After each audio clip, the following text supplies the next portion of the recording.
Movie camera opening hook. He didn't know the man sipping quietly at the bar would make his hands shake and his heart freeze.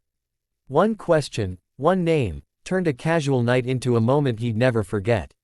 You'll want to stay till the end, because when you hear why they called him Viper 1, you'll understand why even a Navy SEAL stood in awe. If this story moves you, don't forget to hit that like button and subscribe, because heroes like this deserve to be remembered. The bar was half lit, humming with the soft strum of an old guitar playing from the jukebox. It was one of those quiet Friday nights when locals came to breathe, to share stories that didn't always make it home. At the far end, a man sat alone, mid-40s, broad-shouldered, calm eyes that had seen more than they'd ever say. He wore a simple jacket, nothing fancy, but the way he carried himself, straight-backed, still, aware, gave away what he'd been, a soldier. His name was Jack, though most people around town knew him simply as the single dad who helped coach Little League. Tonight, he wasn't a coach or a father. He was just a man, trying to remember how to relax. His daughter was finally asleep at home, and after a week of work and chores and endless bills, he'd allowed himself a rare beer at the corner stool. Across the bar, a younger man watched him curiously. He looked about 30, fit, clean-cut, the kind of man who had, military, written all over him. His name was Ryan, a Navy SEAL, fresh back from deployment. He'd been stationed overseas for years, and now he was visiting a small town for a training conference. The bar was quiet, and when he spotted the older man, something familiar tugged at him, a bearing, a calm, the unmistakable presence of someone who'd worn the uniform with pride. Ryan raised his glass. "Mind if I join you?" he asked, sliding into the stool beside Jack. Jack looked up, nodded once. "Sure. Long day." Ryan chuckled. "More like a long decade." Jack smiled faintly. "Ain't that the truth?" They shared a quiet laugh, that kind only veterans understand, the kind where words don't matter as much as what's behind them. They talked about service, about sacrifice, about the things you never quite leave behind. Ryan mentioned his SEAL team, the missions, the loss, the brotherhood. Jack listened more than he spoke, his eyes thoughtful, his replies short but heavy. Then Ryan leaned in, curious. "So, what about you? You serve?" Jack nodded. "Yeah, a lifetime ago." Ryan tilted his head. "Army." Jack took a sip of his beer. "Air Force. Special Operations." Ryan's brow lifted. "Combat controller." Jack gave a small nod. "Something like that." There was a pause. Ryan smiled, a little grin of respect. "What was your call sign?" The question was innocent, casual, just two veterans swapping memories. But when Jack looked up, there was something different in his eyes. He hesitated for a moment, like a man pulling a memory from deep water.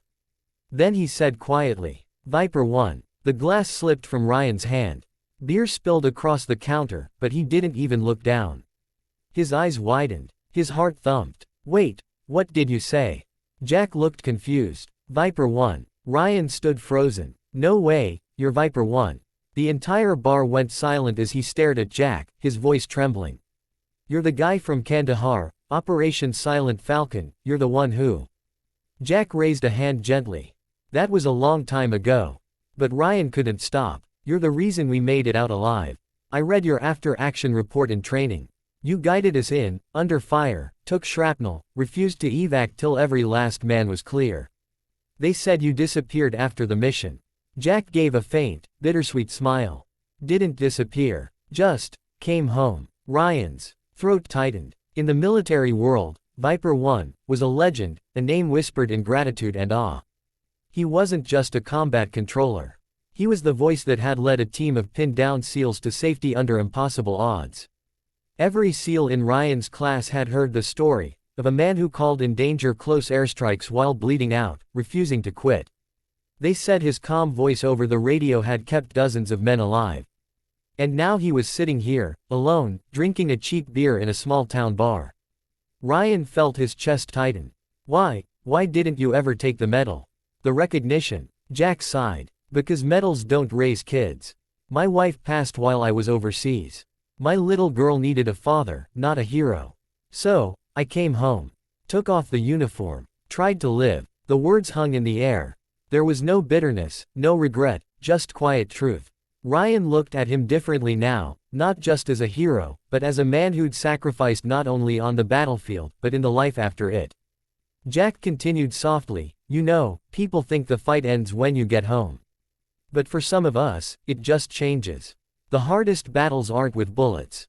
They're with bills, loneliness, memories. With trying to be strong when your kid asks why mom's not coming back." Ryan nodded, eyes wet. "You're still fighting, sir." Jack smiled faintly. "We all are, son. We all are." For a moment, they sat in silence, two soldiers from different wars, bound by the same invisible thread. Around them, the bar quietly resumed its rhythm, but Ryan couldn't shake the feeling he'd just met living history. When Jack got up to leave, Ryan stood too. "Sir, thank you. For everything. You don't know how many lives you touched." Jack paused at the door, turned back, and said simply, "Just make yours count. That's all the thanks I need." He walked out into the night, his silhouette fading under the streetlight. Ryan stood there, hands trembling slightly, whispering the call sign again, Viper 1, as if saying it out loud might capture a fraction of what it meant.